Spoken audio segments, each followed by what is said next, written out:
Come on, little bat. There's a good girl. This beautiful bat is a noctule, intelligent, clever, flies fast, can fly high, the height of 3 oak trees. She was found in London, in Knightsbridge, and somebody found her on a pavement. She was a young bat, and I think she hit a London bus. She was slightly damaged and very insecure, and it took a long time to mend the tears in her wings and the wounds on her back. She's a wonderful education bat. She goes round schools and meets children and helps people in the bat world understand what a noctule looks like. You'll notice the short coat. The ears are rounded. All the fingers are folded back when they're not flying.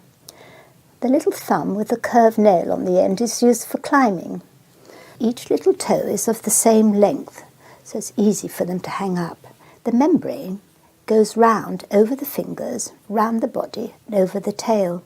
The tail's very important because it helps them to steer and twist and turn and zoom. Bats rest in the daytime to save energy. The temperature lowers, the breathing slows down, the heartbeat slows down, their bodies get quite cold.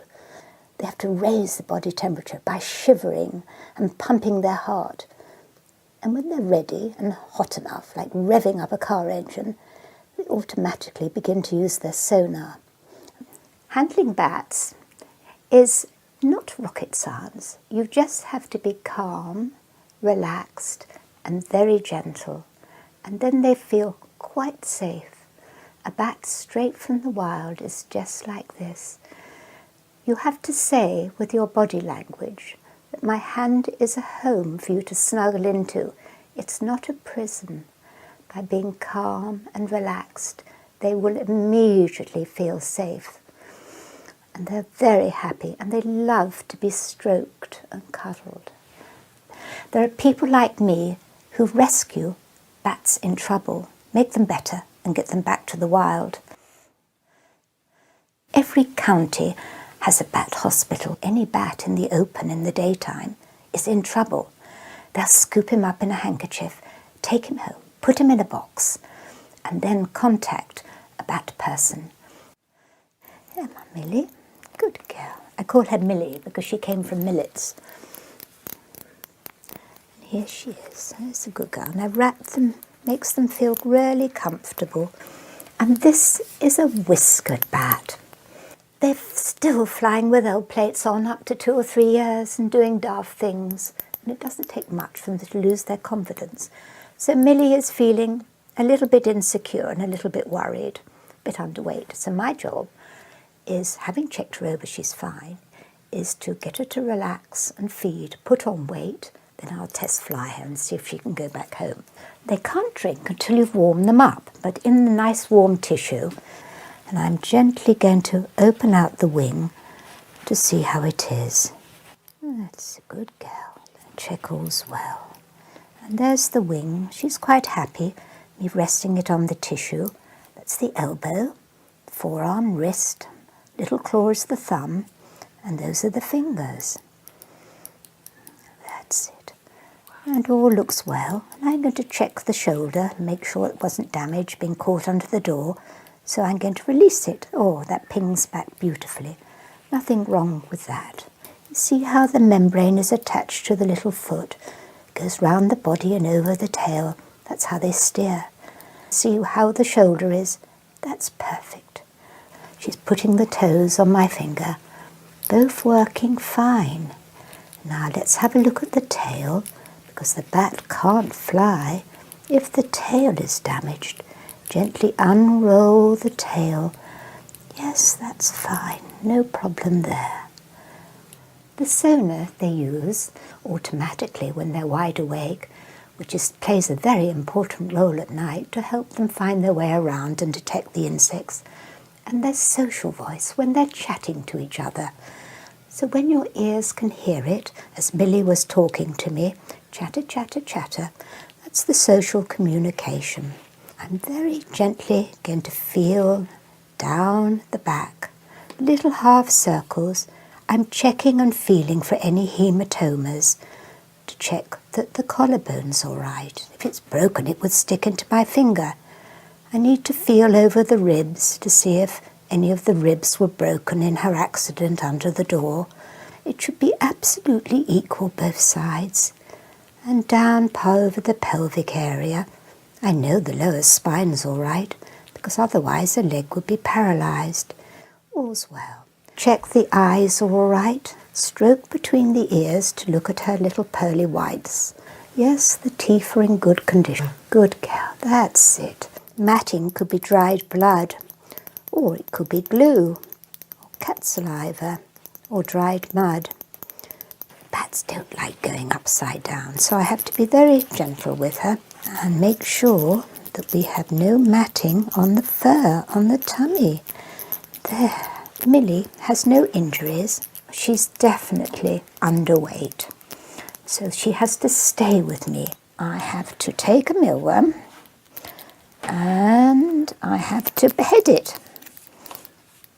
Look away if you're squeamish. And then I have to squeeze the juices. Think of it as an ice cream. Sometimes when they're dehydrated, they run out of saliva. So I have to offer them a drink as well. Would you like a little bit of moisture on that? Oh yes, that makes it go down much easier. She's got to put on quite a few more grams yet. I like to feel the spongy fat down her back. In the wild, the bats are feeding up manically because they're preparing for winter. And each of our 17 breeding species likes to choose a slightly different hibernaculum. Dark, secret, quiet.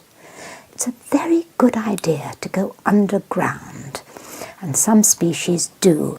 In here, I've got some juvenile pipistrelle bats who I hand-reared this year. Some came to me having been abandoned by their mother. And these are juveniles. I had to continue feeding with milk and mealworms. They're fully grown. They don't fly well enough. They're too frightened to fly. They haven't learned all the skills from mummy. These ones are Pipistrellus pipistrellus, known as the common pipistrelle. They have black faces. We've got the largest personality of all the bats. We're brave, we're gutsy, we've got a sense of humour, and we love flying. And they'll eat about 3,000 midges and mosquitoes and small flies in a night. So these little chaps are your friends. You want them whizzing around your garden. And here we have two brown long-ears. These ones are moth specialists. Now moths are clever. They can hear a bat coming, and some species close their wings, drop to the ground and scuttle away. Some moths have learned how to echolocate themselves to detect a bat coming, and some moths have learned how to make a horrible noise to jam the echolocation and confuse the bats. So a long time ago, these beautiful little bats came up with two cunning plans. One was to whisper the echolocation through that delicate little pink upturned nose, so Mr. Moth couldn't hear them coming. But in order to hear the soft whispering echo as it bounced back, they've had to grow gigantic ears, and if I gently wake him up, he'll show you his beautiful ears. There. When they're flying, the long ears lift up, rotate, and are flung forward. They catch the sound and guide it onto the little ear at the base called the tragus, and the brain of the bat will translate the sound so they understand what's happening all around. There's a row of little hairs along the edge of the big ear, which picks up the vibrations of the insect as it's moving around. They've grown large, dark eyes. They can see in the dark. So when they've detected the moth, they flutter and hover near it, then switch the sound off and look and listen.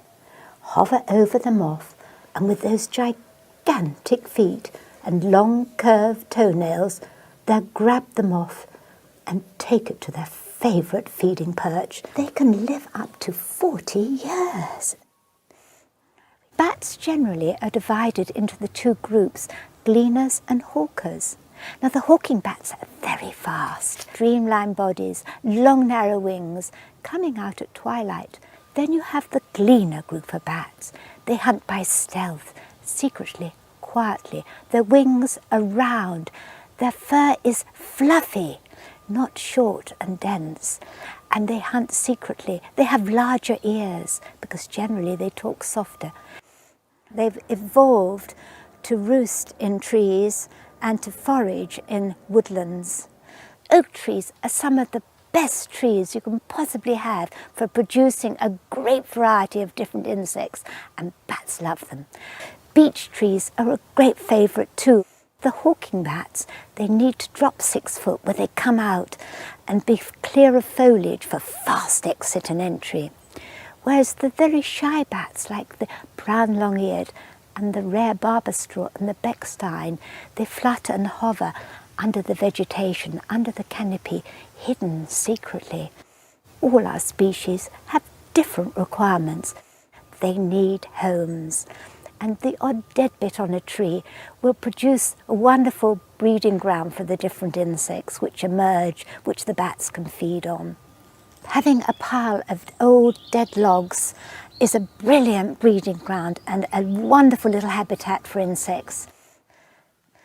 What I have learned over all these years is that if you listen very carefully to the bat and watch the body language, it will tell you loud and clear what's wrong with it. And that's what I try and do.